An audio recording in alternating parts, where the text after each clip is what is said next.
नमस्कार और स्वागत है। तो चलिए आज हम एक बहुत ही कमाल की किताब की दुनिया में गोता लगाते हैं। रिचर्ड पी फेनमैन की। निश्चित रूप से आप मजाक कर रहे हैं श्रीमान फेनमैन। देखिए, ये किताब सिर्फ एक यादों का कलेक्शन नहीं है, बिल्कुल नहीं। ये तो समझिए एक मैनिफेस्टो है, हर उस इंसान के लिए जिसके अंदर जिज्ञासा की आग है। ये एक ऐसे जीवन का जश्न है जो नियमों के हिसाब से नहीं बल्कि सवालों के दम पर जिया गया। एक ऐसे इंसान की कहानी जिसने हर परंपरा को चुनौती दी, हर चीज पर सवाल उठाया और एक ऐसी हैरानी भरी खुशी के साथ जिया जो दूसरों को भी छू जाती थी। तो आज हम क्या क्या देखने वाले हैं? सबसे पहले हम फेनमैन के बचपन में चलेंगे, फिर देखेंगे कि उनके लिए काम और खेल कैसे एक ही चीज थे।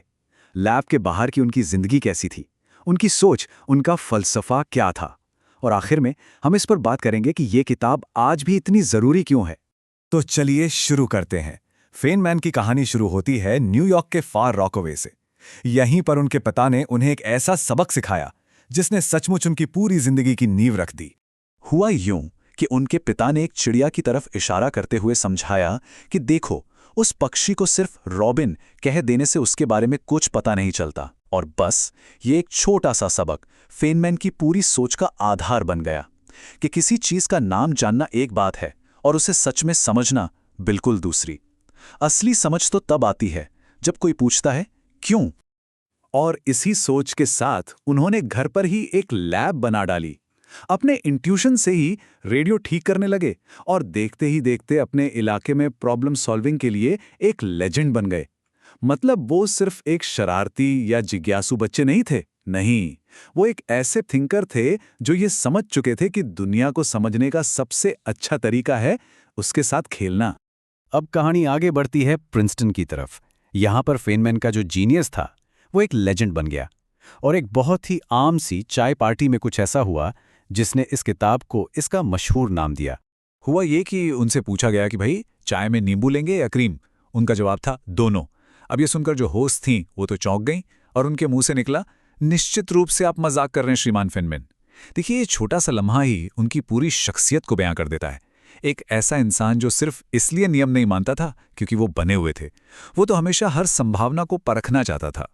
फिर दूसरे विश्व युद्ध के दौरान वो लॉस एलमोस में मैनहट्टन प्रोजेक्ट का हिस्सा बने। अब एक तरफ तो वो दुनिया के सबसे बड़े दिमागों के साथ एटम बॉम्ब पर काम कर रहे थे और दूसरी तरफ उन्होंने एक नया हुनर सीख लिया, तिजोरियां खोलना। और ये कोई मजाक या शरारत नहीं थी, बिल्कुल नहीं। ये उसी जिज्ञासु दिमाग का एक और रूप था। जैसे वो फिजिक्स के नियम समझते थे, वैसे ही वो तालों के मैकेनिज्म को समझ रहे थे ताकि सिक्योरिटी की कमियों को उजागर कर सकें। ये एक परफेक्ट एग्जाम्पल है कि कैसे उनका खेल असल में उनकी साइंटिफिक सीरियसनेस का ही एक और चेहरा था। तो युद्ध का वो जो इंटेंस माहौल था, उसके बाद फेनमैन ने अपनी उसी बेहिसाब जिज्ञासा का रुख एकेडमिक दुनिया से बाहर की तरफ मोड़ दिया और उनके जो एडवेंचर्स थे वो कॉर्नेल और कैल्टेक की दीवारों से बहुत बहुत आगे निकल गए। सोचिए जरा, उन्होंने ब्राजील में लेक्चर देने के लिए पुर्तगाली सीखी और वहां एक सांबा स्कूल में भी शामिल हो गए। फिर उन्होंने ड्राइंग करना शुरू किया ताकि आर्ट और साइंस के बीच के रिश्ते को समझ सकें। इतना ही नहीं, उन्होंने ये जानने के लिए कि हमारी चेतना कैसे काम करती है, सेंसरी डेप्रिवेशन टैंक्स के साथ भी एक्सपेरिमेंट किए। उनके लिए जिंदगी बस एक्सपेरिमेंट्स की एक कभी ना खत्म होने वाली सीरीज थी, फिर चाहे वो लैब में हो या डांस फ्लोर पर। लेकिन इन सब किस्सों, इस हंसी मजाक के पीछे एक बहुत गहरी फिलॉसफी छिपी है। फेनमैन की जिंदगी हमें ऐसे सबक सिखाती हैं जो सिर्फ फिजिक्स तक ही सीमित नहीं है, बल्कि उससे कहीं आगे जाते हैं। फेनमैन की जो सबसे बड़ी पहचान थी वो थी उनकी कभी ना खत्म होने वाली जिज्ञासा। वो हमेशा यही सवाल पूछते थे, अगर मैं ये ट्राई करूं तो क्या होगा। और ये हमें याद दिलाता है कि जिज्ञासा कोई पैसिव चीज नहीं है, ये तो दुनिया के साथ एक्टिवली जुड़ने का एक तरीका है। और इसी से जुड़ा है उनका एक और सिद्धांत, बौद्धिक ईमानदारी। अपने मशहूर कार्गो कल साइंस भाषण में उन्होंने ऐसे विज्ञान के खिलाफ चेतावनी दी थी जो सिर्फ बाहरी दिखावे की नकल करता है, लेकिन जिसमें सच्ची वैज्ञानिक ईमानदारी नहीं होती। उनके लिए सबसे पहला और जरूरी सिद्धांत यही था कि कोई खुद को धोखा ना दे। वो रट्टा मारकर सीखने के सख्त खिलाफ थे। ब्राजील में उन्होंने देखा कि स्टूडेंट्स परिभाषाएं तो तोते की तरह सुना देते थे, लेकिन उन्हें असल में इस्तेमाल नहीं कर पाते थे। फेनमैन का मानना था कि ज्ञान कोई याद करने वाली चीज नहीं है भाई, ज्ञान तो कमाया जाता है, अनुभव से, चीज़ों से जुड़कर। और उनकी जो शरारतें और उकसावे थे वो सिर्फ मजे के लिए नहीं थे, वो एक तरह का विद्रोह था, दिखावे के खिलाफ, बस भेड़ चाल चलने के खिलाफ। शायद इसीलिए वो ऑनरेरी डिग्री वगैरह लेने से मना कर देते थे और एकेडमिक पॉलिटिक्स से दूर ही रहते थे। पर इतने बड़े जीनियस होने के बावजूद फेनमैन आखिर में थे तो एक इंसान ही। वो अपनी सोशल ऑकवर्डनेस, अपनी पहली पत्नी की मौत पर अपने गहरे दुख और जिंदगी में मतलब ढूंढने के अपने संघर्षों के बारे में भी खुलकर बात करते हैं। और उनकी यही बातें उनके जीनियस को हमारे और करीब ले आती हैं। तो सवाल ये उठता है कि ये किताब आज भी इतनी रिलेवेंट क्यों है? इसका जवाब हमें इसके स्ट्रक्चर और इसके मैसेज में मिलता है।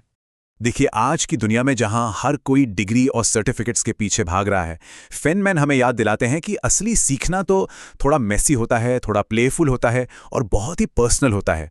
और आज के दौर में जहां इतनी ज़्यादा गलत जानकारी है, उनका शक करने वाला लेकिन हमेशा खुशमिजाज नज़रिया हमें साफ साफ सोचने का एक रास्ता दिखाता है। तो आखिर में ये किताब सिर्फ एक जीवनी नहीं है, ये उससे कहीं ज़्यादा है। ये एक तरह की गाइड है जिज्ञासा से भरी जिंदगी जीने के लिए। एक पुकार है कि खोज करने की जो भावना है उसे कभी मरने मत दो। और यहीं से हम पहुंचते हैं अपने आखिरी सवाल पर, एक ऐसा सवाल जो सोचने पर मजबूर करता है और जिस पर हम सबको सोचना चाहिए। अगर कभी ऐसा लगे कि जिंदगी एक ही ढर्रे पर चल रही है, या परफेक्शन के चक्कर में फंसे हुए हैं, या फिर जिंदगी बहुत ज्यादा सीरियस हो गई है, तो खुद से ये एक सवाल पूछना बनता है, फेनमैन क्या करते? वो यकीनन कुछ अलग करते। वो शायद हंसते, कोई बेतुका सा सवाल पूछ लेते, कुछ नया ट्राई करते, और शायद हमें याद दिलाते कि ये जो यूनिवर्स है ना, ये इतना दिलचस्प है कि इसे बहुत ज्यादा सीरियसली नहीं लिया जा सकता। तो वो बेतुका सवाल पूछिए, उस रास्ते पर चलिए जिस पर कोई नहीं चलता। अपनी जिंदगी की उस तिजोरी को तोड़ने की कोशिश कीजिए जो बंद पड़ी है, क्योंकि उसी चंचल विद्रोह में कहीं ना कहीं खोज की असली चिंगारी छिपी होती है।